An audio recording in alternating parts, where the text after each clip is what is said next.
नैमिषे सूतमासीन मभिवाद्य महामतिं कथामृतस्वाद कुशलः शौनको ब्रवीत्।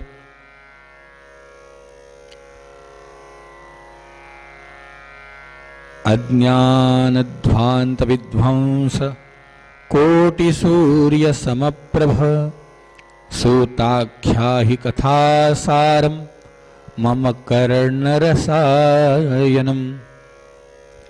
भक्तिज्ञान विरागाप्तो विवेको वर्धते महान् माया मोह निरासश्च वैष्णवैः क्रियते कथम्। इह घोरे कलौ प्रायो जीवश्चासुरताङ्गतः क्लेशाक्रान्तस्य तस्तैव शोधने किं परायणम्।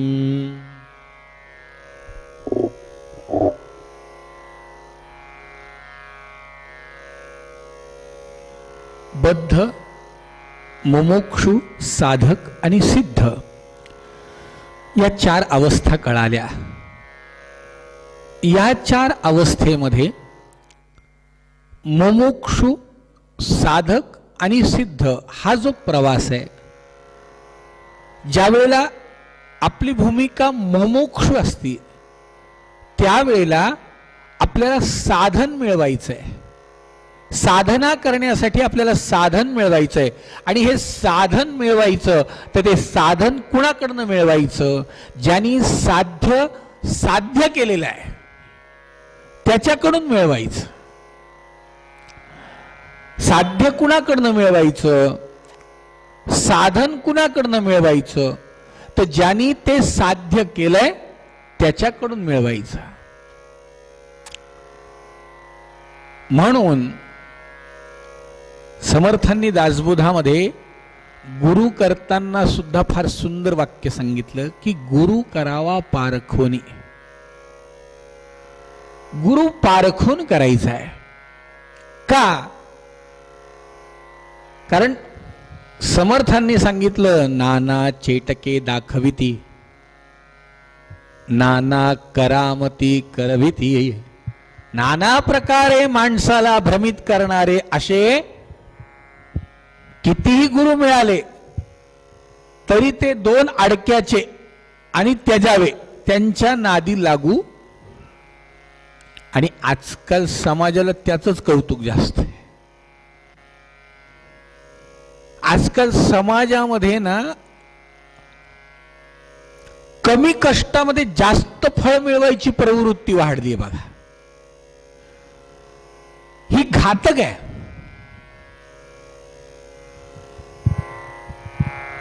हा जो विचार आहे हा घातक आहे। हा काय करतो? हा कोणता घात करतो? हा लक्षात ठेवा, सामाजिक घात भरून निघेल। सामाजिक परिस्थिती, एखाद्या ठिकाणी चोरी झाली, एखाद्या ठिकाणी भौतिक आपत्ती आली, समजा निसर्गाचा कोप झाला, समजा अचानक पूर आला, भरून निघेल। माझं असं म्हणणं नाही की ते मग बुडून जा, विषय तो नाही चालला। सामाजिक हानी भरून निघणारी आहे, पण संस्कृतीची झालेली हानी लवकर भरून निघत नाही, लक्षात ठेवा। भौतिक परिस्थिती 10 जण मदत करून भरून निघेल। एखाद्याचं 10 लाखाचं नुकसान झालं तर 100 ठिकाणाहून जर मदत आली तर ती भरून निघेल आणि ती मदत करता येईल। पण वैचारिक झालेली हानी भरून काढण्यासाठी ज्याची वैचारिक हानी झाली आहे त्यालाच प्रयत्न करावे लागतील। दुसऱ्यांनी किती प्रयत्न केले तो उपयोग नाही। आणि आज समाजाची ही हानी आहे सगळ्यात मोठी, की समाजामध्ये सगळ्यात काय प्रवृत्ती बळावली आहे तर कमी खर्चात, कमी श्रमात,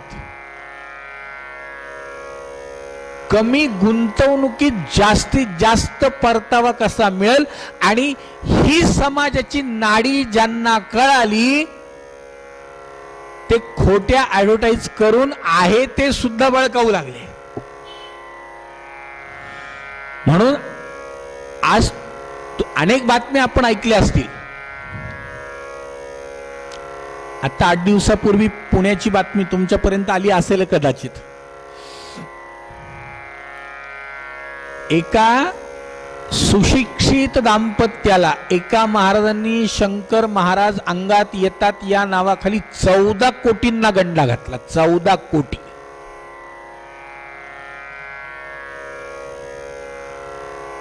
कशामुळे? स्किप.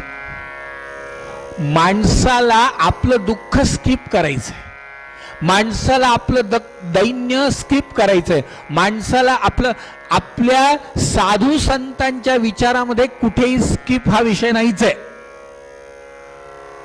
भोगावंच लागेल. अटळ आहे हे शब्द आहेत आपल्या ग्रंथांमध्ये. अटळ आहे. आपल्याकडे हेच शिकवल्या जातं. हे अटळ आहे, हे भोगावं लागणार आहे. फक्त दैव आणि भगवत कृपा करील काय तर याच्यात बुडू देणार नाही, तारील. हा महत्वाचा विषय. विवेकानंदांसारख्या महापुरुषाला क्षणात कालिका मातेचं दर्शन करून देणारे रामकृष्ण परमहंसांसारखे महायोगी ज्या वेळेला 6 महिने कॅन्सर होतो त्यावेळेला विचारलं त्यांनी भगवंतीला, हे का? भगवतीकडनं आलेलं उत्तर आपण सगळ्यांनी ऐकलं असेल, वाचलं असेल. भोग आहे, भोगावंच लागेल. गजानन महाराजांच्या पोथीमध्ये गजानन महाराजांसारखा महात्मा भास्करासारख्याला कुत्रा चावतो त्यावेळेला बाळाभाऊ विनंती करतो, महाराज याचा हा पिसाळलेला कुत्रा चावलाय, बरा करा. ते म्हणतात करील, पण ते पुन्हा भोगायला जन्माला यावं लागेल. आणि एक लक्षात ठेवा साधक हो, सज्जन हो, आपल्याकडे एकदा वेळ गेली की पुन्हा परतून येत नाही. म्हणून संतांनी जेव्हाच्या तेव्हा भोगा सांगितलाय. का? कारण तो पुन्हा जन्माला येईल, पण पुन्हा जन्माला आल्यावर गजानन महाराज भेटतील की नाही सांगता येत नाही. भेटले तरी त्याला कळेल की नाही सांगता येत नाही. आदरणीय गंधे महाराज कीर्तनात एक प्रसंग कायम सांगायचे. ते म्हणायचे, ज्या वेळेला महाभारताच्या रणांगणामध्ये अर्जुनाचा बालक अभिमन्यू कृष्णा समोर रणांगणात धारातीर्थी पडला, रक्ताच्या थारोळ्यात पडला, अर्जुन रडायला लागला.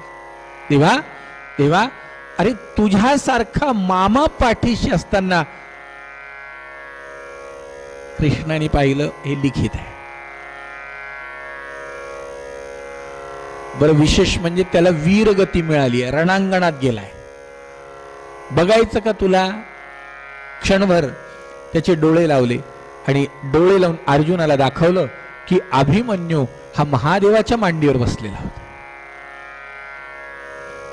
वीरगती प्राप्त झाल्यामुळे अभिमन्यू हा महाभारताच्या युद्धामध्ये जेव्हा त्याला मरण आलं त्यावेळेला तो मेल्यानंतर तो महादेवाच्या मांडीवरती विराजमान झालेला होता. भगवान गोपाल कृष्ण म्हणाले, तू जर जास्त रडत असशील तर त्याला पुन्हा आणतो. पण पुन्हा आणल्यानंतर पुन्हा त्याला ती संधी नाही, पुन्हा महादेवाच्या मांडीवर बसायची संधी नाही. आणि तू बोलावशील पण नंतर तो तुला शिव्या देईल. शिव्या देईल याचा अर्थ तो तुला अपशब्द बोलेल. की एवढी उत्तम गती मला मिळालेली असताना मला पुन्हा का बोलावलं? सांग तू, बोलवायचं का, करायचं का जिवंत त्याला? मुद्दा काय? 2 महिने भोग बाकी होते, कुत्र्यासारखं जीवनामध्ये पुन्हा त्याला जन्माला यायला लागू नये म्हणून. आणि ते पण का? तर बाळाभाऊला गजानन महाराजांनी सांगितलं की जी गाय आणली होती सुखलालाची, तिचा हरण्याद्वाडपणा म्हशी याने केली प्रार्थना. या भास्करांनी मला प्रार्थना केली, तिचा द्वाडपणा हरण केला. तिचा द्वाडपणा हरण करण्याला यांनी प्रार्थना केली म्हणून तो द्वाडपणा कुत्र म्हणून याला चावला. आता आपण कोणाकोणासाठी काय काय प्रार्थना केल्यात बघा, मग आपल्याला कोण कोण चावल ते बघा. आणि का खरंच आपल्याला असं कोणी चावणार असलं तर काय होईल हा विचार करा. आमचे दासगणू महाराज फार छान म्हणाले तिथे की तिचा हरण्याद्वाडपणा याने म्हशी केली प्रार्थना, तिचे दूध प्यावया जाणा ऐसा भास्कर मतलबी. दूध पिता वाटले गोड, आता कारे चालले झड. नको ठेवू पडद्या आड, वाचवू का सांग तुला. वाचवू का? पण हे कुत्रे निमित्त झाले, तुझे मुळी आयुष्य सरले. हा, खरं म्हणजे निमित्त आहे. कशाला वाचायचंय तुला? नाही. मुद्दा काय? बद्ध, मुमुक्षु, साधक आणि सिद्ध. अनुग्रह कृपा सिद्धांकडूनच मिळवायची. का मिळवायची? याचं कारण की नाना करामती दाखवती, नाना प्रकारे भ्रमित करणाऱ्यांमध्ये अडकायचं नाही. योग्य मार्गदर्शन करणाऱ्याच्या मार्गावरती आपण चाललं पाहिजे. आणि खरं सांगू का, त्या व्हॉट्सअपच्या निमित्ताने ना काही काही सुविचार फार छान येतात. एकीकडे गर्दी असते आणि एकीकडे जिना असतो, एकीकडे तो तुमचा तो काय म्हणतात त्याला, तो इलेक्ट्रिक त्याच्यावर पॅड चालतो ना, हा एक्सलेटर, त्याच्यावरती गर्दी असते आणि पायऱ्यांवरती एकटा. त्याच्यात ओळ छान लिहून आलेली असते की सत्याच्या आणि खऱ्याच्या मार्गावर असंच असतं, गर्दी कमीच असते, मोकळा असतो, चालत जा. अडकायचं काम नाही, फसायचं काम नाही, फसवायचं काम नाही, थांबायचं काम नाही.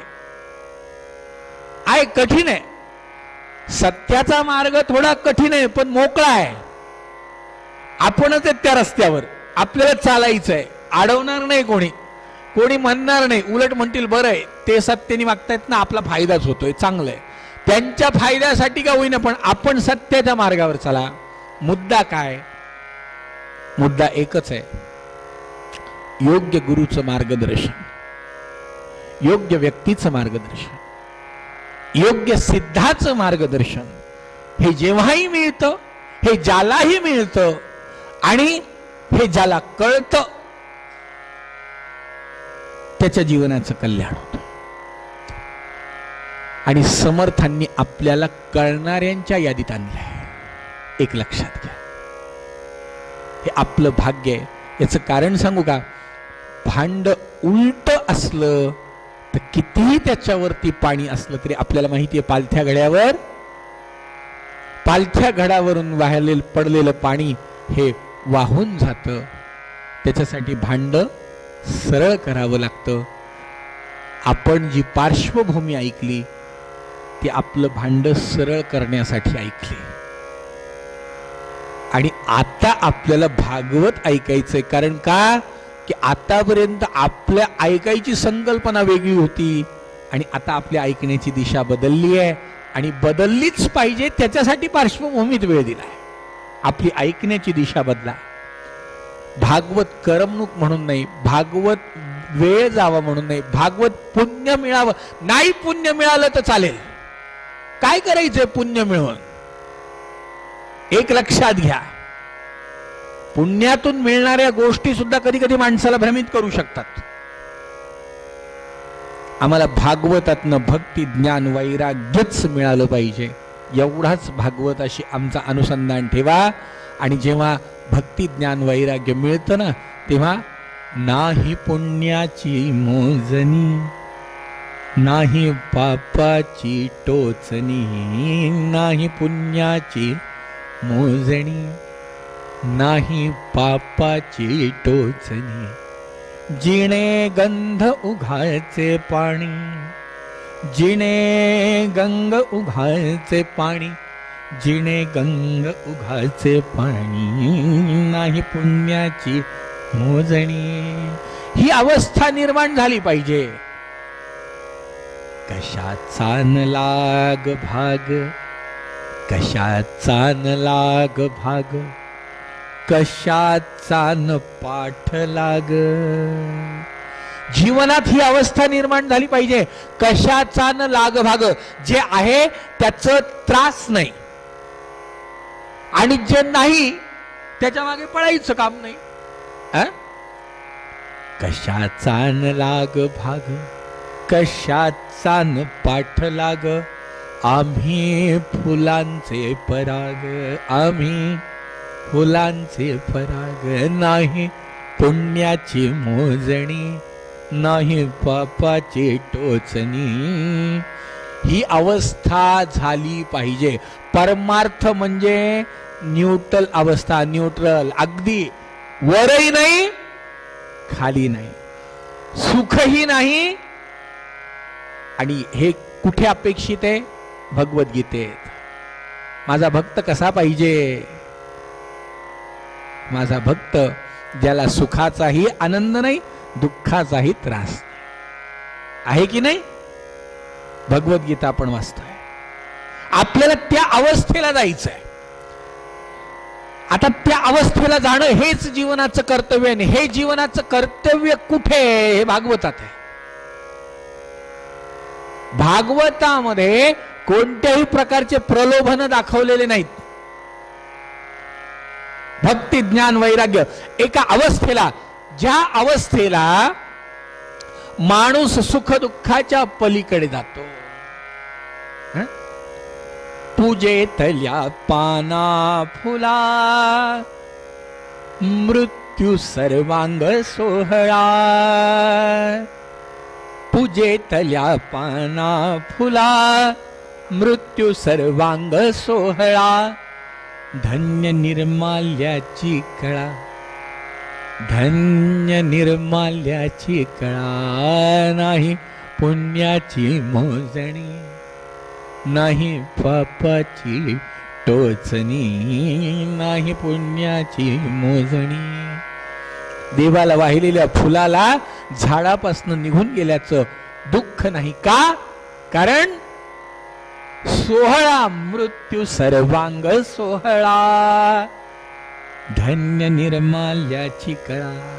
जीवनामध्ये ती कळा धन्य आहे जिथे निर्माल्य झालं, फुलाचं निर्माल्य होणं. हा देह ईश्वरीय कार्यामध्ये समर्पण होणं, याच्यापेक्षा आणखीन भाग्य या देहाला कोणतं नाही. आणि ते मिळवण्यासाठी आपल्याला 7 दिवस भागवत ऐकायचं आहे. हा दृढ निश्चय. आणि हा दृढ निश्चय कशामुळे होतो? हा दृढ निश्चय योग्य संवाद ऐकल्यावरती होतो. आणि हा योग्य संवाद कुठे घडला? तर नैमिषे सूतमासीन, नैमिषारण्यात घडला. कसा घडला? सूत नावाचे महर्षी व्यासांचे शिष्य बसलेले होते. महर्षी व्यासांचे सूत नावाचे शिष्य बसलेले होते. आणि तिथे शौनकादिक मुनी गेले. आणि शौनकादिक मुनींनी जाऊन नमस्कार केला. आणि महाराजांना विचारलं, महाराज, अज्ञानध्वांत विध्वंस, अज्ञानाचा नाश करणारे आपण, कोटी सूर्य समप्रभ,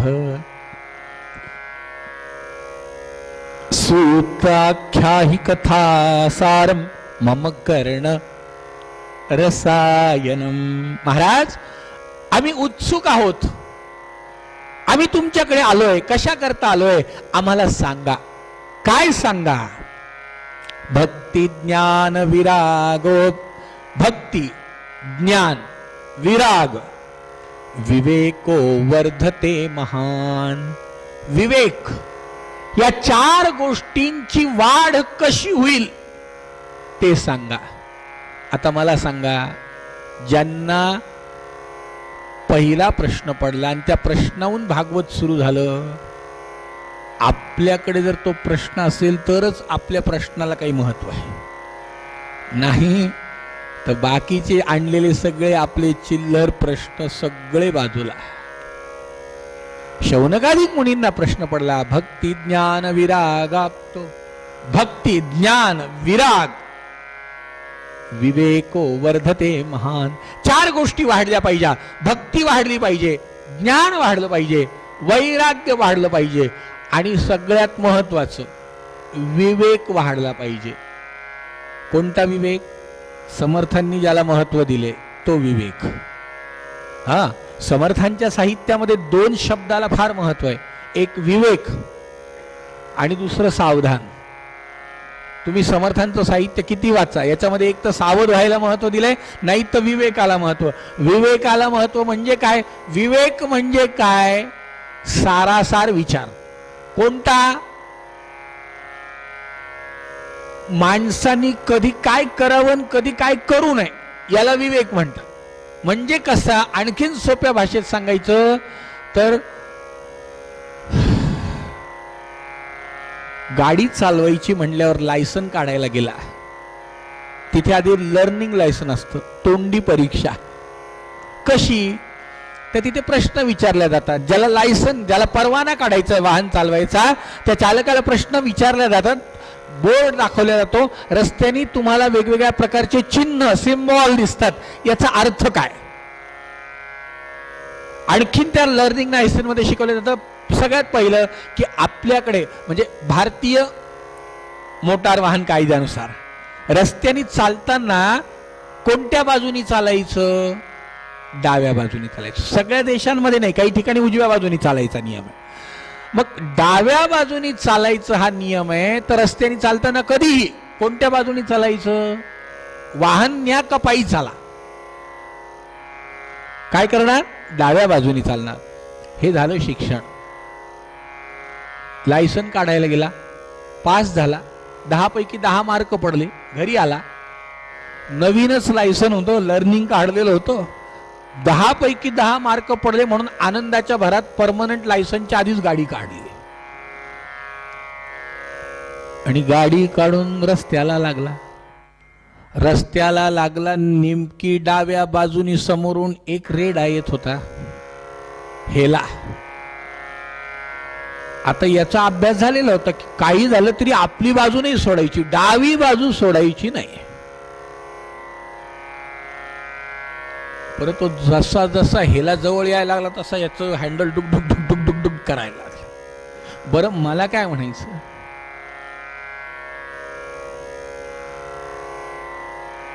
कुठेतरी विवेक आला की नाही पुन्हा तो.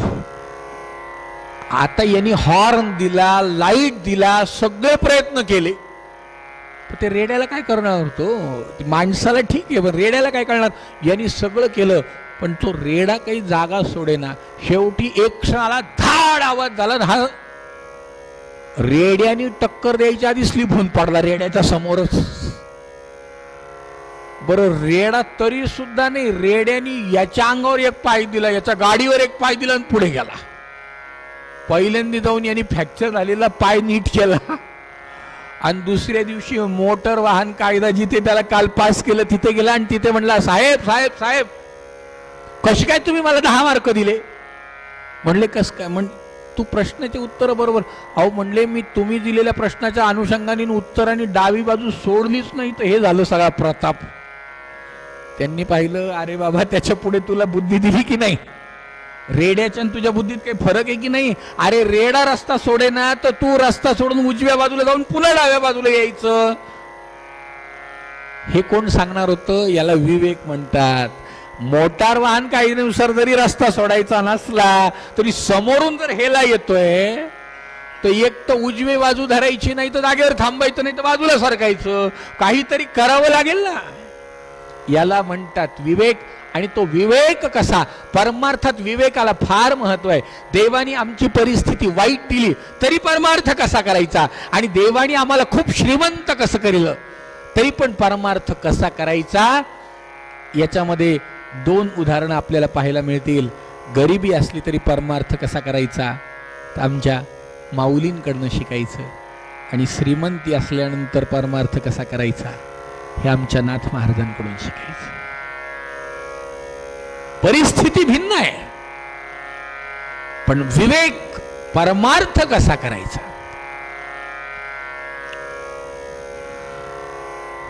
विवेक, आणि हा विवेक होता म्हणूनच अहिल्याबाई होळकरांनी संपूर्ण हिंदुस्थानभर केवढे मोठमोठे शिवालय आणि मोठमोठे घाट उभे केले. तुम्हाला वेगळं सांगायची गरज नाही. आणि या नगरीत आल्यानंतर त्यांची आठवण काढायची नाही हेही शक्य नाही. केवढं याला म्हणतात विवेक. मिळाली, परमात्म्याने संपत्ती दिली, पण मी त्याचं काय केलं पाहिजे हे ज्याला कळालं, विवेक. आणि सुतांनी शौनकादिक मुनींना ज्या वेळेला दर्शन दिलं तेव्हा शौनकादिक मुनींनी विचारलं, आम्हाला सांगा, भक्ती ज्ञान विरागाप्तो विवेको वर्धते महान. विवेक कसा वाढेल, वैराग्य कसं वाढेल, भक्ती कशी वाढेल, ज्ञान कसं वाढेल. का बरं हे वाढण्याची गरज काय. त्यांनी दुसरी परिस्थिती मांडली त्यांच्या समोर. इह घोरे कलो प्राप्तो. कलियुग सुरू झालं. हा संवाद कलियुग सुरू झाले आहे. आणि कलियुग सुरू झालं, आणि कलियुग ज्या वेळेला सुरू झालं त्यावेळेला काय झालं. जीवश्चा सुरतांगतः क्लेशाक्रांतस्य तस्तैव शोधने किं परायणम. कलियुगातले माणसं आसुरी स्वभावाचे झाले.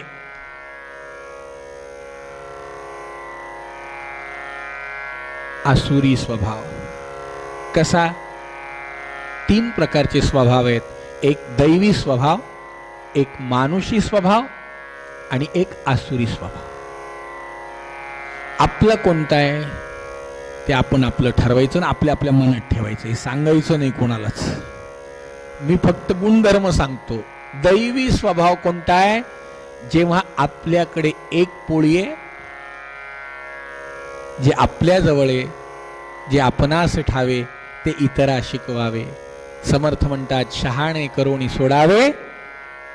जे आपल्या जवळ आहे, अर्धी पोळी मला आणि अर्धी पोळी ज्याला गरज आहे त्याला, हे ज्याला कळालं त्याला दैवी स्वभाव म्हणतात. कदाचित एक वेळ की त्याला पोळीची गरज जास्त आहे, अजून 8 तास मला पोळी नाही मिळाली तरी चालेल, मी उपाशी राहील 8 तास, पण सध्या पोळीची त्याला गरज आहे म्हणून त्याला पोळी दिली. याला म्हणतात दैवी स्वभाव. माझ्याजवळ 2 पोळ्या आहेत, समोरच्याला पोळीची गरज आहे, एका पोळीत माझं पोट भरलंय, पण दुसरी पोळी संध्याकाळी लागेल ना पुन्हा, कशाला त्याला देऊ, म्हणून तशीच ठेवली. हा मानुषी स्वभाव. माझ्याजवळ आहे 2 आहेत, एकीत माझं पोट भरतं पण दुसरी पण मी माझ्याजवळ ठेवली, कशाला, तर मला पुन्हा लागणार आहे म्हणून. याला म्हणतात मानुषी स्वभाव. आणि तिसरा आसुरी स्वभाव. माझ्याजवळ आहे ते तर मला पाहिजेच आहे, पण दुसऱ्याजवळ जे आहे तेही मला पाहिजे. याला म्हणतात आसुरी स्वभाव. आणि कलियुगातल्या लोकांमध्ये हा आसुरी स्वभाव जास्त प्रबळ होणार आहे असं शौनकादिक मुनींचं सुतांना सांग. ते म्हणतात, महाराज अशी अवस्था आहे कलियुगामध्ये, काय करावं, सगळीकडे क्लेशाक्रांतस्य तस्तैव. सगळीकडे क्लेश, सगळीकडे दुःख, सगळीकडे दैन्य, सगळीकडे भयावह अवस्था. घरामध्ये सगळं आहे पण शांती नाही. घरामध्ये सगळं आहे, सगळं आहे म्हणजे काय, कपाट उघडलं, आज कोणती साडी नेसावी याच्यावरती अर्धा तास जातो, इतक्या साड्या आहेत. घरामध्ये किराणा गच्च भरलेला आहे, करावं काय हा प्रश्न आहे. गोड करावं तर शुगर वाढलेली आहे, तिखट करावं मूळव्याध झालेली आहे, आंबट खावं 3 दिवसापासून सर्दी झालेली आहे. करावं काय? काहीच नाही म्हणलं, भांड्यावर पाणी प्यावून झोपून राहावं म्हणलं, काही करू नाही, सगळे डबे भरलेले आहेत. याला म्हणतात क्लेशाक्रांत, असून सुद्धा दुःख. आणि कलियुगामध्ये हे जास्त पाहायला मिळतंय की नाही बघा. 50 वर्षापूर्वी घरात 50 माणसं जेवायला असायचे. 50 माणसांना जेवू कसं घालायचं एवढ्यासाठी 10 ठिकाणी प्रश्न निर्माण व्हायचे. आता 50 पोते भरलेले आहेत, खायला माणसं नाही आहेत घरात. ही परिस्थिती आहे. याचं कारण काय? हे कलियुगाच्या प्रभावित झालेल्या गोष्टी आहेत. क्लेशाक्रांतस्य तस्तैव. प्रश्न बघा किती छान छान आहेत. आपल्याला कधी न पडलेले प्रश्न भागवतात ऐकायला मिळतात, म्हणून भागवत ऐकायला यायचं. खरंच म्हणलं आपल्या डोक्यात कधी आलंच नाही म्हणलं हे. इतकं सारखं घरामध्ये सगळ्या गोष्टी कठीण आहेत, पण ऐकायला का कधी आमच्या डोक्यात आलं नाही. ते शौनकादिक मुनींच्या डोक्यात आलं आणि शौनकादिक मुनींनी सुतांना हात जोडून विचारलं, महाराज याच्यावरती उपाय सांगा. कलियुगामध्ये अशा अशा गोष्टी घडतात, या गोष्टींवर उपाय काय?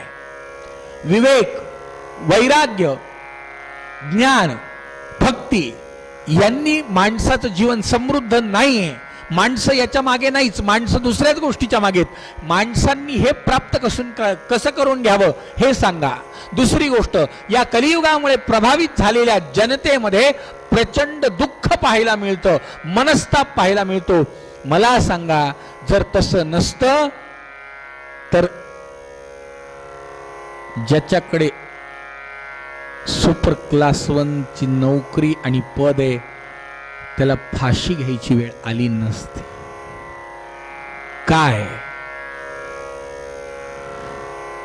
जो मोठ्या मोठ्या पदांवरती आपली नोकरी करतो, मोठे मोठे पद प्राप्त करण्यासाठी अभ्यास करतो, त्याला इमारतीच्या छतावर जाऊन उडी मारायची गरज पडली नसते. याच समाजामध्ये आईचा गळा चिरावा असं मुलाला कधीच वाटलं नसतं.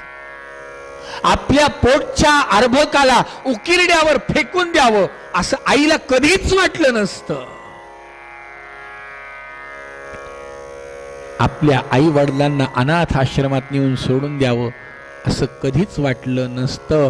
पण हे वाटतंय, याचं कारण काय असेल तर इह घोरे कलो प्रायो, कलियुगाची सुरुवात. हे कलियुगामुळे घडतंय आणि हे सगळं कलियुगामुळे घडत आहे. तर आम्हाला या प्रश्नाचं उत्तर पाहिजे की याच्यातून माणसं बाहेर कसे येतील. आदरणीय गंधे महाराज म्हणायचे की आपल्या प्राचीन संस्कृतीचा एकच अभ्यास आहे, बुडतायत किती यापेक्षा किती जणांना वाचवता येईल हे महत्वाचं आहे. समाजामध्ये हे सगळं घडतंय, पण तरी सुद्धा समाजाचं उत्थान करायचं, काय करावं असा प्रश्न जेव्हा विचारला त्यावेळेला सूतांनी सांगितलं, काळजी करू नका. कालव्याल मुखग्रास त्रास निर्नाश हेतवे. या काळाची पीडा दूर होण्यासाठी माझ्याकडे एक उपाय. ऐका, शौनकादिक मुनींना जे पडलेले प्रश्न आहेत या प्रश्नांना माझ्याकडे उत्तर आहे असं सूतांची स्वारी म्हणतीये. सूत म्हणतायत हे उत्तर काय आहे तर तुम्हाला सांगू. शूकम नत्वा वदन सर्वे स्वकार्य कुशलाः सुराः कथा सुधाम प्रयच्छस्व गृहीत्वैव सुधामिमाम्. राज्ञो मोक्षं तथा वीक्ष पुरा धातापि विस्मितः सत्यलोके तुलां बद्ध्वा तोलयस्याधनान्यजः. अभक्तान् स्तांश विज्ञाय न ददौ सकथामृतम श्रीमद्भागवती वार्ता सुराणामपि दुर्लभः। गोपाल कृष्ण भगवान की। शौनकादिक मुनींना सुतांनी सांगितलं, माझ्याकडे एक उपाय जो देवांना सुद्धा दुर्लभ आहे. तो दुर्लभ उपाय म्हणजे काय? शुकशास्त्र. शुकाचार्यांनी राजा परीक्षितीला सांगितलेलं शास्त्र हा तुमच्या सगळ्या प्रश्नांचं उत्तर आहे. ते म्हणले हो, मग आम्हाला ते सांगा. आम्हाला ते सांगा म्हणल्यावरती सूत शौनकादिक मुनींना सांगायला लागले, मुनींनो, एकदा हि विशालायाम चत्वार ऋषयो मलाह. एकदा, आता सांगायचं आहे ना की तुम्हाला त्या शुकशास्त्राची महती सांगायची आहे. तर काय झालं, एकदा देवर्षी नारदांची स्वारी. नारायण नारायण नारायण नारायण नारायण, नारायणाचं नामस्मरण करीत करीत करीत पृथ्वीवर आली. आता पृथ्वीवर येण्याच्या आधी या शौनकादिकांनी सांगितलं, ते देवर्षी नारद बद्रिकाश्रमात गेले, बद्रीनारायणाला गेले. तिथे त्यांची भेट 4 ऋषींसोबत झाली. सनक, सनंदन, सनत कुमार आणि सनातन या चौघांची भेट झाली. भेट झाल्यावरती त्या चौघांनी नारदांना विचारलं, नारदा, तुमचा चेहरा उदास दिसतोय, तुमचा चेहरा म्लान दिसतोय, तुमच्या चेहऱ्यावर चिंता दिसतीये का? त्यावेळेला नारदांनी त्याचं उत्तर त्या चौघांना दिलं की मी अहंतु पृथ्वी यातु, मी आत्ताच पृथ्वीवरून आलो. पृथ्वीवरून आलो तर काय झालं, कुठून कुठून आलो? अहंतु पृथ्वी यातो ज्ञात्वा सर्वोत्तमामिति पुष्करंच प्रयागंच काशीम गोदावरी तथा. तीर्थांची यादी दिली आहे. नारद कुठे कुठे जाऊन आले? हरिक्षेत्रम, कुरुक्षेत्रम, हरिद्वारला जाऊन आले, कुरुक्षेत्राला जाऊन आले, काशी, गया, प्रयाग, अयोध्या, मथुरा, माया, गोदावरी सगळीकडे फिरून आलो. पण नारद म्हणले, एवढ्या सगळ्या ठिकाणी फिरून आल्यानंतर सुद्धा मला दुःख काय आहे? एवढ्या मोठ्या मोठ्या क्षेत्रावर मी गेलो, पण या क्षेत्रावरती मला दुःखित घटना दिसल्या. काय? सत्यम नास्ति तपशौचम, सत्यानी वागणारे दिसले नाही. मंदिरात गर्दी दिसली, काय उपयोगाची? ते म्हणले कोणी सत्यानी वागणारं दिसलं नाही, तप तप करणारं दिसलं नाही, शौच शुचिरभूत असलेलं दिसलं नाही. दानम दयान विद्यते, दान करणारं दिसलं नाही. तुम्ही म्हणाल, काय म्हणता महाराज, काय लोक दान करतात? हा विषय नंतरचा आहे, आताचा नाही. तुम्हाला सांगेल मी, दान सांगेल, दान कसं केलं पाहिजे हे पण सांगेल, का केलं पाहिजे हे पण सांगेल. 7 दिवस आपल्याला त्याच्यासाठीच आहे. पण नारदांचं दुःख आहे, मला काय दिसलं, सगळेजण आपल्या पोटा करता, फक्त पोटा करता जगतायत. आणि नुसतं जगत नाहीये तर काय करतायत, तर अट्टशूला जनपदा शिवशूला द्विजातयः कामिनः केशशूलिन्य संभवन्ति कलाविह. सगळेजण आपल्या पोटासाठी अधर्म करतायत. म्हणजे जे धर्मानी सुद्धा मिळवू शकतं ते अधर्मानी मिळवतायत. आणि होतंय काय, याच्यामुळे सगळीकडे खोटेपणाने वागणारे, वाईट वागणारे, न योगी नैव सिद्धो वा, कोणी योगी नाही, सिद्ध नाही, सत्पुरुष नाही, कोणीच नाही. जे काही पाहायला मिळतंय मला सगळीकडे या कलियुगामध्ये सगळीकडे पाप करणारेच पाहायला मिळता आहेत. आणि मिळता आहेत की नाही, तर त्याच्यासाठी आपल्याला थोडं अंतर्मुख व्हावं लागेल. खरंच आहे. कोण सांगू शकेल आपल्याला याचं उत्तर? तर याचं उत्तर समर्थांनी सांगितल्याप्रमाणे आपलं मनच आपल्याला सांगेल की खरंच हे आहे की नाही. म्हणून शास्त्रांनी मनाला ना उपमा दिली आहे. कशाची? आरशाची. तोरा मन दर्पण कहलाय. मन आरसा है. भले बुरे सारे कर्मों को, भले बुरे सारे कर्मों को देखे और दिखाए. तोरा मन दर्पण कहलाए. तोरा मन दर्पण कहलाय. मन हे आरशाप्रमाणे आपलं मन सांगेल. म्हणून समर्थांनी उपदेश कुणाला केला? मना सज्जना भक्ती पंथेची जावे. ते म्हणले जे काही करून घेईल ते मन करून घेईल. आणि माहिती आहे शौनकादिक मुनींना स्वतःंनी सांगितलं, हे बघा नारदांना हे सगळं पाहिलं, खूप दुःख झालं. पृथ्वीवर असत्यवादी लोक पाहिले, दान न करता, तप न करता, शौच न करता, दया न करता. आणि हे सत्य आहे. मला सांगा जर दया आली असती तर आज काल अगदी 24 तास होत आहेत फक्त. अजून 24 तास पण तसे झाले नाहीत, पण आता 24 तास होत आहे. केवढा मोठा स्फोट झाला. त्याच्या पूर्वी काय त्या निष्पाप अगदी सहज आपल्या काहीतरी जीवनात आराम मिळावा म्हणून गेलेल्या लोकांवरती दिवसा गोळीबार. हे काय होतंय? काय हे कशामुळे होतंय? का? त्यांच्या अंगात रक्त वाहतंय, आपल्या अंगात रक्त वाहतंय. रक्तात भिन्नता आहे? रक्तात भिन्नता नाहीये, संस्कारात भिन्नता आहे.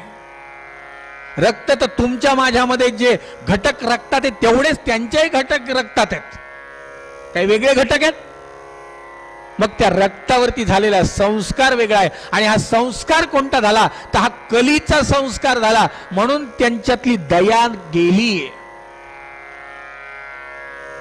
दया आटली. का आटली? माणूस माणसाचा घात करतोय. बरं मी सांगितलं ना की इथे तरी आपण एक समजू शकतो की एक तो धर्म वेगळा आहे, हा धर्म वेगळा आहे, त्यांच्यावरचे संस्कार. अरे पण जन्मदात्या मुलांनी जर रात्रीतून आईचा गळा चिरला तर मला सांगा तिथे विचार काय करणार? काय करणार? काय याला काय आपल्याकडे आपल्या दृष्टीने याला उत्तर काय? याला उत्तर एकच आहे. तप नाही, शौच नाही, दया नाही. या सगळ्यामुळे हे सगळं घडतंय. आणि देवर्षी नारदांनी पाहिलं, हे सगळं पाहिलं. मला खूप वाईट वाटलं. आणि मी फिरत होतो, सनकादिकांना सांगत होते नारद की मी फिरता फिरता काय झालं, यमुनेच्या काठावर गेलो. यमुनेच्या काठावर गेल्यावरती मला एक दृश्य दिसलं. ते दृश्य असं होतं की एक स्त्री रडत होती. का रडत होती? तिचे 2 मुलं बेशुद्ध होऊन पडले होते. म्हणून तर मी त्या बाईजवळ गेलो. त्या स्त्रीने मला आवाज दिला, भो भो साधो क्षणम तिष्ठ. मला आवाज देऊन मला थांबवलं. आणि थांबवल्यावरती त्यांनी मला सांगितलं क्षणभर थांबा. मी थांबलो. त्या रडणाऱ्या स्त्रीने तिचं दुःख सांगितलं, महाराज माझे हे 2 मुलं उठवा. मी तिला विचारलं, तिचा परिचय विचारला, त्या मुलांचा परिचय विचारला. तिने सांगितलं अहम भक्ती रीती ख्याता. मी भक्ती आहे. आणि कलियुगाचा जसा प्रवेश झाला तसा मी उत्पन्ना द्रविडे साहम वृद्धिम कर्नाटके गता. मी जन्माला आले द्रविड देशामध्ये, कर्नाटकामध्ये वाढले. क्वचित मी महाराष्ट्रामध्ये आले तेव्हा थोडं तरी माझ्या जीवनामध्ये काहीतरी स्वास्थ्य होतं. पण गुर्जरे जशी मी गुजरात प्रांतामध्ये गेली तशी जीर्ण झाले. मग वृंदावनम पुनः प्राय. वृंदावनात जेव्हा गेले तेव्हा माझं तारुण्य मला पुन्हा मिळालं. इतकं वृंदावन क्षेत्र श्रेष्ठ आहे. आता याची ख्याती मी वेगळी सांगायला याच्यासाठी नको, प्रेमानंद महाराज सांगतायत, अनेक महाराज लोक ते सांगतायत. चिरतरुण भक्तीला तारुण्य प्राप्त झालं या क्षेत्रामध्ये. का? कारण भगवंतावरती प्रेम करणाऱ्या गोपिकांचा वास अजूनही त्या क्षेत्रात. या गोपिकांनी भक्तीला जिवंत ठेवलं. पण तिने सांगितलं मला आली, हो मला शुद्ध आली, मी तारुण्य मला प्राप्त झालं, मी तरुण झाले, पण हे माझे 2 मुलं आहेत, वैराग्य आणि ज्ञान, हे मात्र निचेष्टित पडले, हे मात्र बेशुद्ध पडले, यांना उठवा. नारदांनी बघितलं, मी त्यांना उठवण्यासाठी प्रयत्न केले. काय प्रयत्न केले? तर मी त्यांना उठवण्यासाठी म्हणून वेदांबरोबर गीतेचा अनेक मंत्रांचा पाठ केला, पण एवढं करून सुद्धा उपयोग झाला नाही. हे मुलं काही उठले नाही. ती भक्ती माझ्याजवळ रडायला लागली, महाराज एवढं सगळं केलं पण तरी सुद्धा हे मुलं उठत नाही. का बरं उठत नाही? नारदांनी सांगितलं, तू काळजी करू नको, तुझ्या मुलांना उठवल्याशिवाय मी जाणार नाही.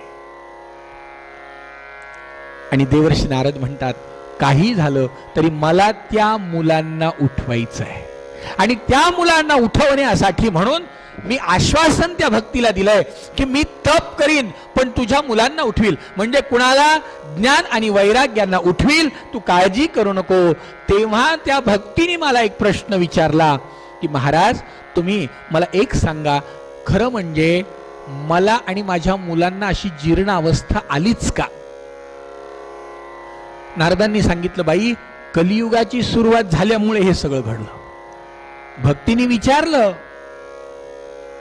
की मग कलियुगाला सुरुवात झाली, कलियुग इथे आलं, या कलीला या भारतवर्षामध्ये प्रवेश कुणी दिला?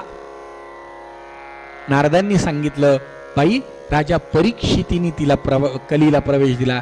ती म्हणली, का बरं? या कलीचे लक्षण परीक्षितीला माहिती नव्हते का? ते म्हणले, माहिती होते, पण तरी सुद्धा त्याला परवानगी दिली. का? कारण या कलियुगात 2 गोष्टी फायद्याच्या आहेत. कलियुगात राहणारे ऐका सज्जन श्रोते हो, या कलियुगामध्ये जन्म घेतल्याचा फायदा, सगळं जरी वाईट असलं, सगळीकडे जरी वाईट असलं तरी 2 गोष्टी सांगितल्या आहेत. यत् फलम नास्ति तपसा न योगो न समाधिना. या कलियुगामध्ये यत् फलम नास्ति तपसा, तप करून जे फळ मिळत नाही. यत् फलम नास्ति तपसा न योगो, योग याग करून मिळत नाही, न समाधिना, डोळे लावून मिळत नाही. म्हणून कलियुगामध्ये शक्यतो डोळे लावूच नका असं सांगितलेलं आहे. पण आदरणीय गंधे महाराज म्हणायचे, काही लोकांना फार सवय असते, देवासमोर गेले डोळे लावून काहीतरी म्हणतील, आणि मंदिराच्या बाहेर पडले की पुन्हा डोळे उघडतील. ते म्हणले, नाही, उलट बाहेर डोळे बंद करा, देवाजवळ डोळे उघडा. तुम्ही देवासमोर जाऊन डोळे लावाल तर ज्याच्यासाठी मंदिरात आले तेच राहील बाजूला. डोळे लावूच नका. यत् फलम नास्ति तपसा न योगो न समाधिना. समाधी लावून जे फळ मिळत नाही, तत्फलम लभते सम्यक कलौ केशव कीर्तनात. गोपाल कृष्ण भगवान की. या कलियुगामध्ये जे फळ तप योग करून मिळत नाही, ते फळ नामस्मरण करून मिळतं. हा पहिला फायदा. आणि हा आता दुसरा फायदा काय? हे सगळं आधी सांगावंच लागतं बापट काकू, कारण या कलियुगाचं ना एक लक्षण आहे, सेलची पाटी दिसत नाही तोपर्यंत लोक दुकानातच जात नाहीत. काय करावं, बाहेर पाटी लिहावीच लागते. एकावर एक फ्री तरी लिहावं लागतं, 10% डिस्काउंट तरी लिहावं लागतं, 20% डिस्काउंट तरी लिहावं लागतं. पहिल्यांदा लोक पाटी वाचतात आणि मग दुकानात येतात. पाटी वाचल्याशिवाय दुकानात कोणी येत नाही. त्याच्यासाठी आधी पाटी लिहावी लागते की काय आहे, उपयोग काय. एक पहिला फायदा, कलियुगात नामस्मरण हे माणसाला मोक्ष प्राप्त करून देतं. आणि दुसरा फायदा, या कलियुगामध्ये माणसाच्या मनात पुण्य करायची इच्छा जर झाली तर त्याला तात्काळ पुण्य लाभतं. आणि जोपर्यंत म्हणजे पुण्य करण्यासाठी कृतीत जरी नाही आलं आणि मनात जरी आलं की आपल्याला असं असं करायचं तरी पुण्य आहे. आणि जोपर्यंत माणसाच्या कृतीत पाप येत नाही तोपर्यंत त्याला पाप लागत नाही. म्हणजे समजा चुकून मनात पाप आलं तरी जोपर्यंत ते कृतीत येत नाही तोपर्यंत त्याचं पाप लागत नाही. पण कलियुगातल्या माणसांच्या मनात सुद्धा पुण्य करायचं येत नाही, हे दुर्दैव आहे. बघा तुम्ही, उदाहरणार्थ सांगू का? आता भागवत सप्ताह झाला ना, सप्ताह संपला की आपल्याकडे जेवढं काही आहे ना, बँक बॅलन्स म्हणा, सोनं नाणं म्हणा, काय जे देऊन टाका कोणाला तरी. म्हणले उद्यापासून भागवतालाच येणं नकोय, भागवतकार असे नवीनच आले. म्हणलं काही काही सांगायला लागले. मी काय सांगितलं, फक्त मनात आणा. आधी आपल्याला फक्त कल्पना करायची, द्यायचं नाहीच काही, आपल्याला फक्त मनात आणायचं होतं. पण आपल्या मनात काय आलं म्हणलं काही काढतात. म्हणलं हे गेलं, सेकंदात गेलं. मनात सुद्धा येत नाही, पटकन मनात आणा बरं. आपल्याला 1000 माणसं जेव घालाय, काही काय काढता म्हणलं तुम्ही. इथं एक माणूस जेव घालणं अवघड झाला आणि 1000 माणसं. अहो मनात आणा ना, मनात. म्हणून शंकराचार्यांनी पूजा लिहिली, कोणती? मानस पूजा. रत्नै कल्पित मासनम हिमजले स्नानंच दिव्यांबरम. काय मानस पूजा लिहिली? रत्नांचं आसन मनानी करायचंय, कृतीत नाही. रत्नै कल्पितम, कल्पितम याचा अर्थ कल्पना करा. पण कलियुगातले माणसं असे कल्पना सुद्धा होत नाही पटकन. नाही म्हणलं आपलं काही खरं नाही बाबा, त्यांना काय करायचं करू द्या, आपल्याला काहीच करायचं नाही. मनात, आपल्याला मनात आणायचंय फक्त, पण मनातही पटकन येत नाही. हे दुर्दैव कलियुगाचं. मग नारद म्हणतात, हे भक्ती या कलियुगाचा महिमा असा आहे की माणसाच्या मनात जरी पुण्य करायची इच्छा झाली तरी त्याला पुण्य मिळेल. हा कलियुगाचा गुण पाहिला. आणि नामस्मरण जरी केलं तरी त्याला मोक्ष मिळेल, हा कलियुगाचा गुण पाहिला. म्हणून कलियुगाला या पृथ्वीवरती थारा मिळाला. ती म्हणली ठीक आहे महाराज, पण आता माझ्या मुलांना उठवा. देवर्षी नारद तिथून निघाले आणि तिथून निघून देवर्षी नारदांची स्वारी बद्रिकाश्रमात आली. कशा करता? तर या भक्तीचे 2 मुलं उठवायसाठी. ते म्हणाले मी इथं आलो आणि तप करणार होतो, पण तुमच्यासारखे 4 मुनी समोर मिळाले, नमस्कार केला. तुमच्या कृपेने त्या मुलांना उठवण्याचं ज्ञान मला मिळावं अशी प्रार्थना केली. तेव्हा सनकादिकांनी सांगितलं, नारदा काळजी करू नका, तुम्हाला त्या मुलांना उठवायचं आहे ना, याच्यासाठी तप करू नका. करा काय? भागवत ऐका. भागवत ऐका म्हणल्यावरती देवर्षी नारद म्हणाले, मला कोण भागवत सांगेल? त्यांनी सांगितलं, आम्ही सांगू. कुठे? चला. हरिद्वारला आले. बद्रिकाश्रमातनं हरिद्वारला गंगेच्या काठावर आनंद नावाचा घाट आहे. त्या आनंद नावाच्या घाटावरती देवर्षी नारदांसह हे सनकादिक आले. सगळे वैष्णव जमले आणि सगळ्यांनी मिळून एकच जय जयकार केला. गोपाल कृष्ण भगवान की. हरे राम राम राम हरे हरे, हरे कृष्ण कृष्ण कृष्ण हरे. बोला.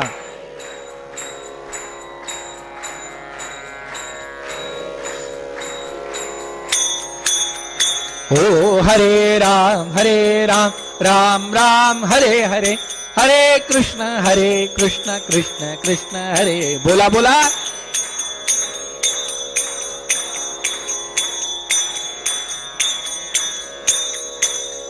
हो हरे राम राम राम हरे हरे, हरे कृष्ण कृष्ण कृष्ण हरे हरे, हरे राम.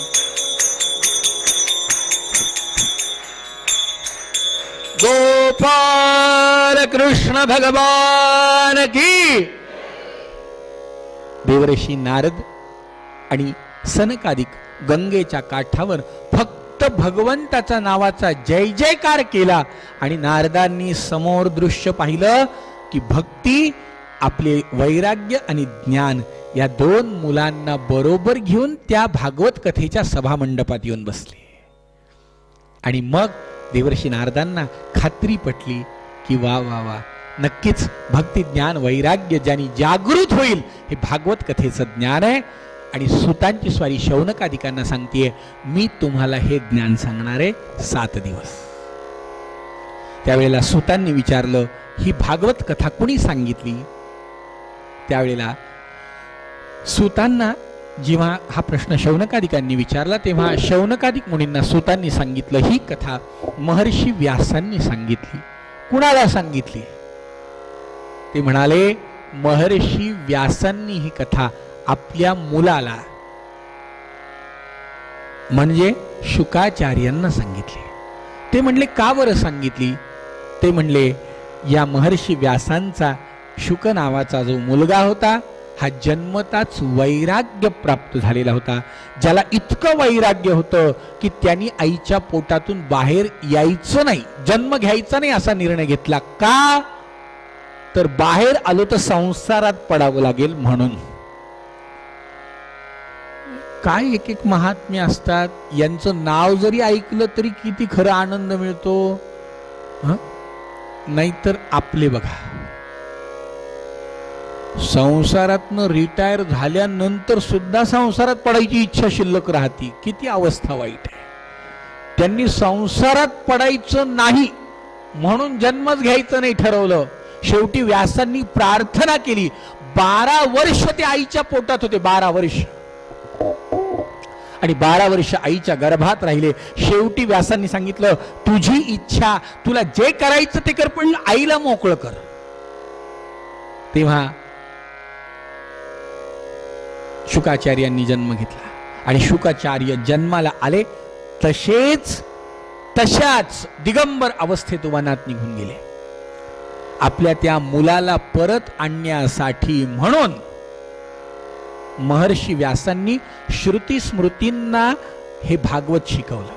या भागवताचे श्लोक जंगलामध्ये, जिथे एका गुहेमध्ये शुकाचार्य तप करत होते, त्या गुहेमध्ये जाऊन ते श्लोक आजूबाजूला या श्रुती स्मृती म्हणायच्या.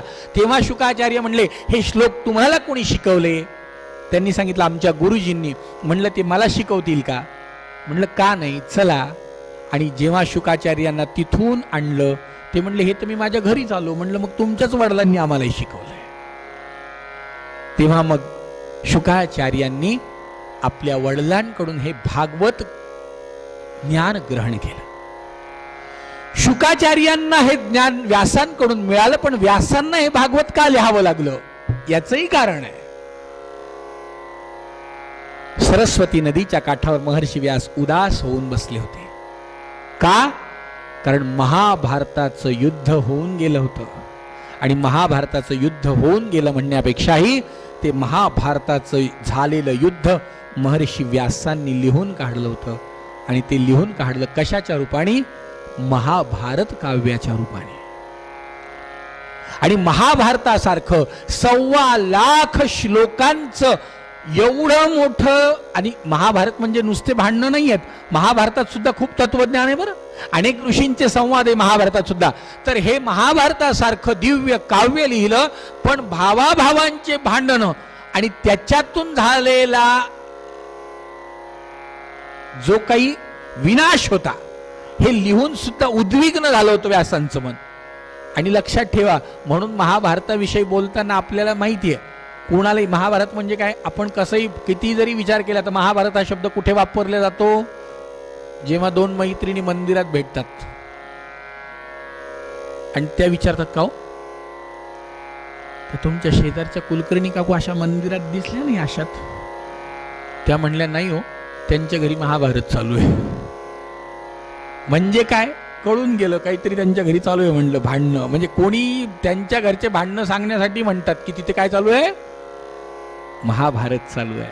महाभारत चालू आहे म्हणल्यावरती महर्षी व्यासांना खूप वाईट वाटलं. आणि त्यांच्या मनाची उद्विग्नता जावी यासाठी देवर्षी नारदांनी त्यांना सांगितलं की तुम्ही भागवत पुन्हा लिहा, भगवंताच्या कथा लिहा, भगवंताच्या अलौकिक गुणांचं वर्णन करा. तेव्हा व्यासांनी भागवत लिहिलं. आणि एक सांगू का, या भागवताची राजा परीक्षितीपर्यंत कशा प्रकारे ही कथा आली. जेव्हा असं विचारलं, सूतांनी सांगितलं की तुम्ही आम्हाला सांगितलं हे शुकशास्त्र, शुकांनी कुणाला सांगितलं, परीक्षितीला का सांगितलं. तेव्हा सूतांनी शौनकादिकांना सांगितलं की मुनींनो, ज्या वेळेला महाभारताचं युद्ध संपलं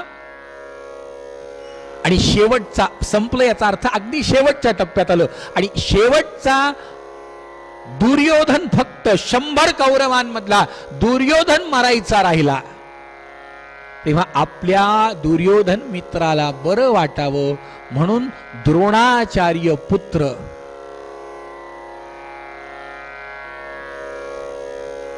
आपल्या मित्राला आनंद द्यावं म्हणून अश्वत्थामा हा पांडवांना रात्री मारण्यासाठी पांडवांच्या शिबिरात गेला. पण आपल्याला माहिती आहे की तिथे यांनी पांडवांना समजून पांडव पुत्रांना मारले. पांडव पुत्रांचा गळा चिरला आणि पांडव पुत्रांचा गळा चिरून ते पांडव पुत्रांचे शिर आणून या दुर्योधनाला दाखवले. दुर्योधन रडला. दुर्योधन म्हणाला, अरे मित्रा, तू काय केलं. त्यांनी पाहिलं काय केलं. अरे तुझ्या वैऱ्यांना मारलं. अरे म्हटलं ते पांडव नाही, ते पांडव पुत्र आहेत. आणि जेव्हा अश्वत्थाम्याने ते शिर पाहिले पांडव पुत्र, तरी सुद्धा अश्वत्थामा म्हणाला, अरे चांगलं झालं की तुझ्या वैऱ्यांचा वंशच संपवला. तेव्हा दुर्योधनाला सुद्धा वाईट वाटलं. दुर्योधन म्हणला, वैऱ्याचा नाही रे, आमचा वंश संपवला. निदान आम्ही मेल्यावरती आमच्या नावाने पिंडदान करणारे हे 5 जण होते, हे तरी तू मारायचे नसते. आणि ज्या वेळेला ही घटना घडली त्यावेळेला भीमाला हे कळालं. भीमानी अश्वत्थाम्याला पकडून द्रौपदी समोर नेऊन उभं केलं.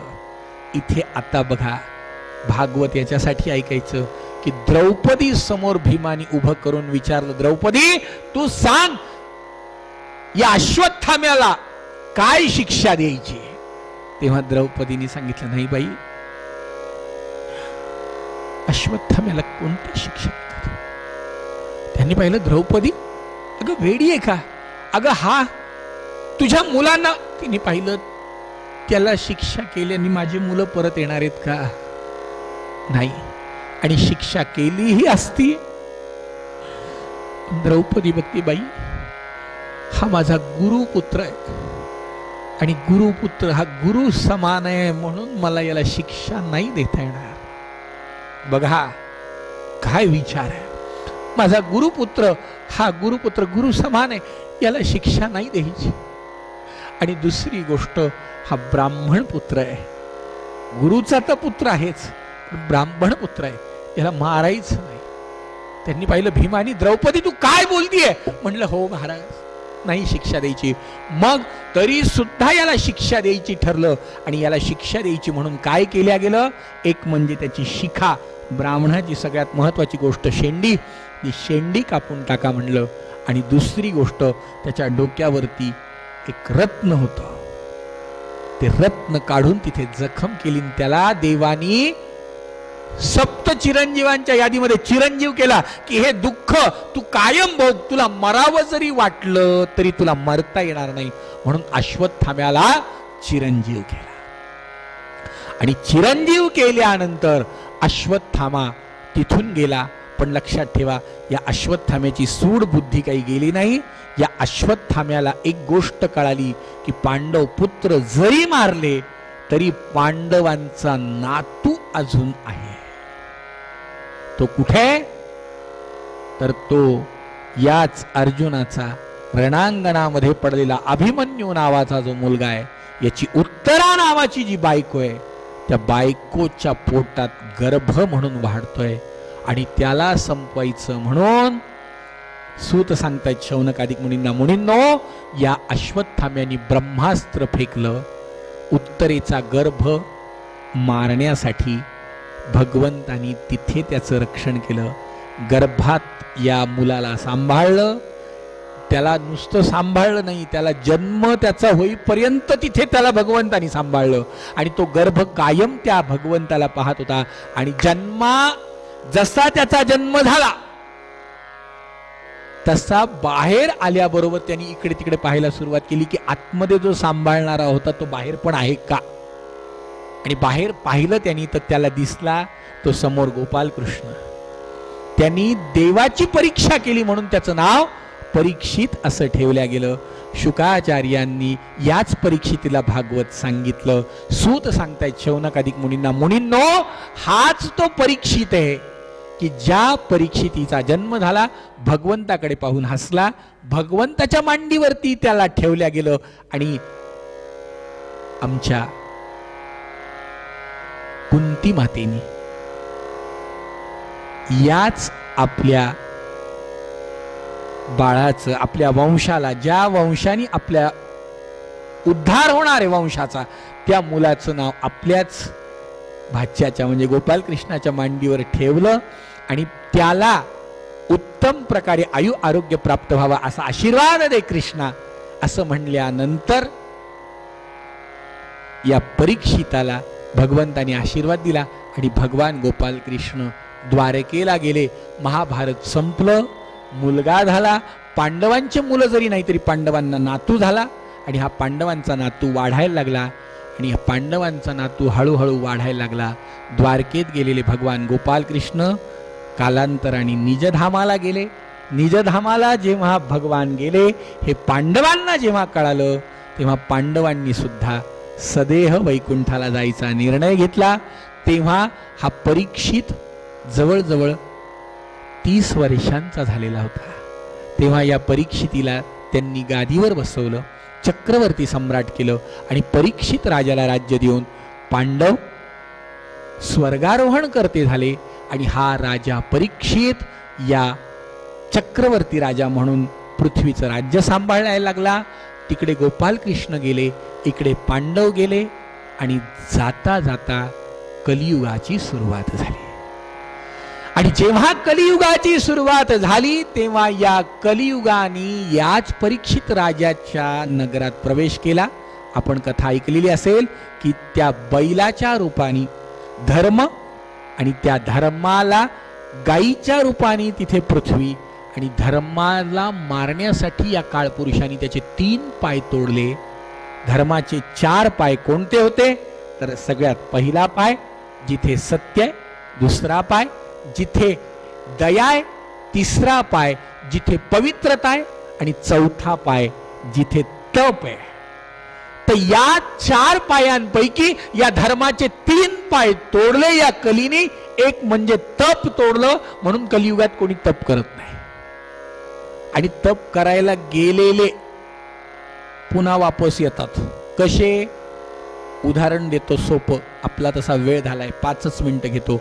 आणि ते तप माणूस करू शकत नाही. कसं? रविवारी रात्री झोपताना ठरवतो उद्या कडकडीत सोमवार करायचा. सकाळचा कडकडीत सोमवार सुरू होतो, चहा घ्यायचा नाही. ते कुठपर्यंत? 9 पर्यंत. 9ला डोकं दुखायला लागतं.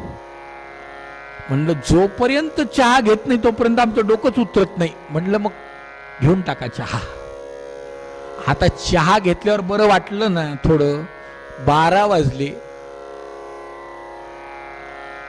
म्हणलं जाऊ दे आता, कडकडीत करायचं नाही. कडकडीत तर चहा घेतला तर 12ला पुन्हा चहा घेऊ. घेतला पुन्हा 12ला चहा, पण 1ला पुन्हा भूक लागली.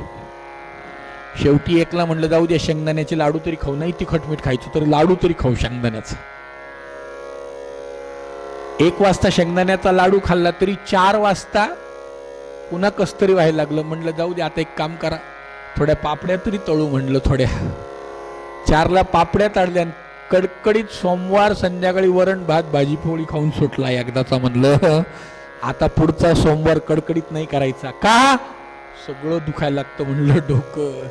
कलियुगात लोक तप करू शकणार नाही, दया नाही. दया हा पाय तोडला. पवित्रता, माणूस पवित्र राहू शकणारच नाही. फक्त एक पायावरती धर्म उभा होता, सत्य. आता त्या सत्यातही किती भेसळ चालू झाली आपल्याला माहिती आहे. पण हे पाय तोडले तेव्हा या परीक्षितांनी कलीला थांबवलं. कलीने सांगितलं तू मला थांबवू शकत नाही. तेव्हा कलीचा आणि या परीक्षितीचा संवाद झाला. मला कसंही करून तुझ्या राज्यामध्ये जागा दे. ज्या वेळेला या कलीने आपले गुण सांगितले, जे गुण आपण भक्तीला सांगितलेले ऐकले, त्यावेळेला परीक्षितीने याला जागा द्यायची ठरवली. कोणती? तर त्यांनी बघितलं मी तुला या कलियुगामध्ये फार मोठा बंगला देण्यात अर्थ नाही, 2 BHK देतो, 4 खोल्या देतो. कोणत्या? एक, तू द्यूतामध्ये राहा. दुसरं, मद्यपान दारूमध्ये राहा. तिसरं, व्यभिचार. आणि चौथं, हिंसा याच्यामध्ये राहा. कलीनी 4 तर ताब्यात घेतलेच, पण म्हणला का रे राजा, मी तुला तुझ्या राज्यात जागा मागितली, तुझ्या राज्यात तू मला जागा देणार होता ना, मग तुझ्या राज्यात तर हे करणार कोणीच नाही. राजाला माहिती होतं की आपल्या भारतवर्षामध्ये कोणीही मद्यपान करत नाही, आपल्या राज्यामध्ये कोणी हिंसा करत नाही, आपल्या राज्यामध्ये कोणी व्यभिचार करत नाही, आणि आपल्या राज्यामध्ये कोणी द्यूत खेळत नाही. म्हणजे द्यूत याचा अर्थ 2 पद्धतीने होतं, अधर्म आणि धर्म. याच्यात त्याच्यातही 2 प्रकार आहेत. मग पापानी कोणी द्यूत खेळत नाही, आणि एकदाच पापानी आपले आजोबा द्यूत खेळले होते. त्याचा परिणाम काय झाला, आणि त्याचंही ते उलटले का, याचं कारण ते फाशी जरासंधाच्या हाडाचे होते. मग ठीक आहे, काय झालं? झालं काय? काही नाही. एक नाही 2 BHK पुरणार नाही, 3 BHK तरी कर, 1 रूम अजून वाढव. ते म्हणले ठीक आहे. आणि मग या कलीला 5वी जागा दिली. ती 5वी जागा कोणती? तर सोनं. आता इथे आला का प्रश्न पुन्हा? म्हणलं आता आपण तर आत्ताच पाटल्या केल्या, म्हणलं एवढा भाव वाढला तरी, आणि आता त्या पाटल्या केल्या आणि कलीला घरपोच बोलावून घेतलं, म्हणलं तेही 1,32,000च्या भावानी पुन्हा. स्वस्त होतं तेव्हाही नाही, महाग नाही. लक्षात ठेवा, आपण जे सोनं वापरतो तो धातू म्हणजे कली नाही. जर तसं असतं तर आपल्या शास्त्रामध्ये देवाची प्राणप्रतिष्ठा करताना सोन्याची मूर्ती वापरायला सांगितली, ती सांगितलीच नसती. सोनं हा शुद्ध धातू मानलेला आहे उलट. मग सोनं कोणतं? तर लक्षात ठेवा, आता पैशांवर व्यवहार सुरू झाला, पण काही काळापूर्वी सगळा व्यवहार हा सोन्यावर होता. आजही परदेशी व्यापार हा सोन्यावर चालतो. आपल्या नोटा परदेशात चालत नाही, व्यापार सोन्यावर चालतो. आणि हे सोनं जे अधर्माने कमवलंय, त्या अधर्माच्या सोन्यामध्ये कलीला वास्तव्य करायला सांगितलं. अशा 5 जागा दिल्या आणि परीक्षित राजा घरामध्ये निघून गेला. आणि कलीनी या 5 जागा बळकवल्या. कालांतराने हाच राजा परीक्षित आपल्याला माहितीये निघाला कशासाठी? शिकारीसाठी. शिकारीला गेला तेव्हा तो शमीक मुनींच्या आश्रमात गेला. तहान लागली, शमीक मुनींनी याला पाणी दिलं नाही, याचं स्वागत केलं नाही, म्हणून राजा परीक्षितीच्या मनात किंचित राग आला. आणि त्या रागाने यांनी काय केलं? मेलेला साप त्या शमीक मुनींच्या गळ्यात घातला. आणि शमीक मुनींच्या गळ्यात हा साप घालून राजा घरी आला. राजाने डोक्यावरचा मुकुट काढून ठेवला आणि राजाला एकदम स्मरण झालं की आपण काहीतरी चूक केली. आणि राजाने तत्क्षणी मनामध्ये विचार केला की मी जी चूक केली आहे त्याचा मला शाप मिळाला पाहिजे. हा घटनाक्रम इकडे घडला. तिकडे शमीक मुनींच्या आश्रमात त्यांचा शृंगी नावाचा मुलगा होता.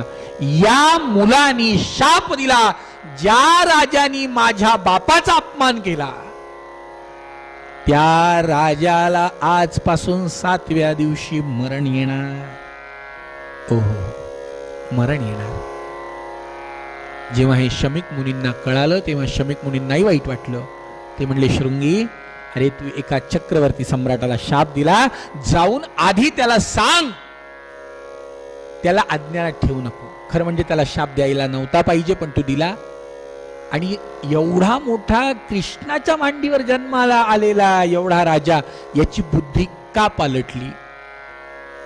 याचं भागवतात जरी वर्णन नसलं तरी देवी भागवतात वर्णन आहे. देवी भागवतात याचं वर्णन असं आलंय की ज्या वेळेला राजा परीक्षितीने डोक्यावर मुकुट घातला तो मुकुट जरासंधाचा होता आणि जरासंधाने तो मुकुट अनेकांवर अत्याचार करून मिळवला होता आणि अत्याचार करून मिळवलेल्या त्या मुकुटालाही काही दोष तसा नव्हता, पण याच कलीला राहण्यासाठी दिलेल्या 5 जागामध्ये एक अधर्माचं सोनं ही जागा होती. पांडवांनी अनेक राजांना जिंकलं, अनेक राजांची संपत्ती आपल्या कारागृह आपल्या कोशागारामध्ये जमा केली, पण त्या कोशागारामध्ये जमा केलेली संपत्ती कधी पांडवांनी हात नाही लावला. पण काय या परीक्षित राजाला बुद्धी झाली, त्यांनी तो मुकुट डोक्यावर घातला आणि तो मुकुट डोक्यावर घातला तो कली, आणि कलीनी याची बुद्धी भ्रमित केली. भ्रमित झालेल्या राजाला शाप मिळाला. हा शाप जेव्हा राजाला कळाला तत्क्षणी राजाच्या मनातलं वैराग्य उदित झालं. जन्मेजय नावाच्या मुलाला त्यांनी आपलं राज्य दिलं आणि हा राजा गंगेच्या दिशेने उत्तर भारतात गेला. उत्तर भारतात गंगेच्या दिशेने जात असताना हस्तिनापुराहून तो जेव्हा गंगेच्या दिशेने गेला तेव्हा गंगेच्या दिशेने गेला कशासाठी, तर आता माझ्या जीवनाचं कल्याण व्हावं, उरलेले माझ्या जीवनातले 7 दिवस तरी सत्कारणी लागावे म्हणून वैराग्य. आणि राजाच्या मनातलं वैराग्य तेवढंच स्वच्छ होतं.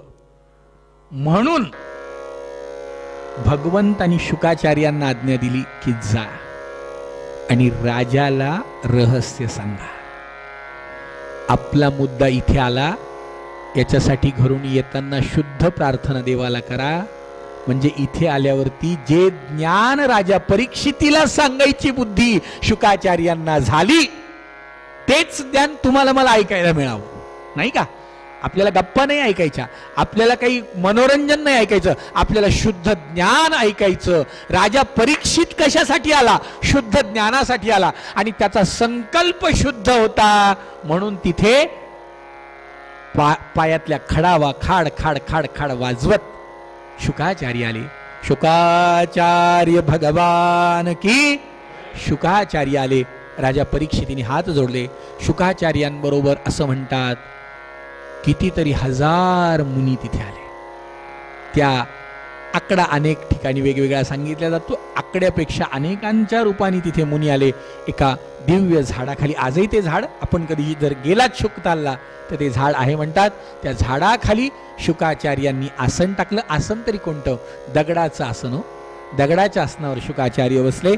परीक्षित राजा हात जोडून बसला आणि शुकाचार्यांना राजा परीक्षितीने पहिला प्रश्न विचारला.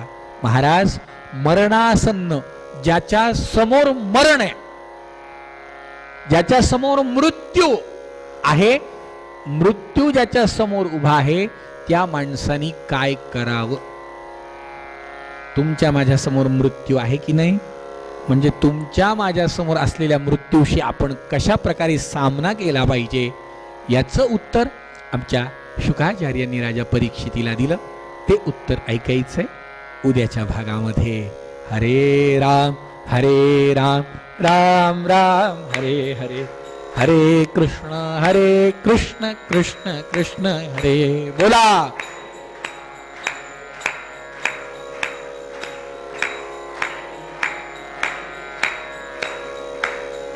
गोपाल कृष्ण भगवान की. या ठिकाणी इति श्रीमद्भागवते महापुराणे परमहंस्यायां संहितायां प्रथमस्कन्धे 10मो अध्यायः. गोपाल कृष्ण भगवान की. उद्या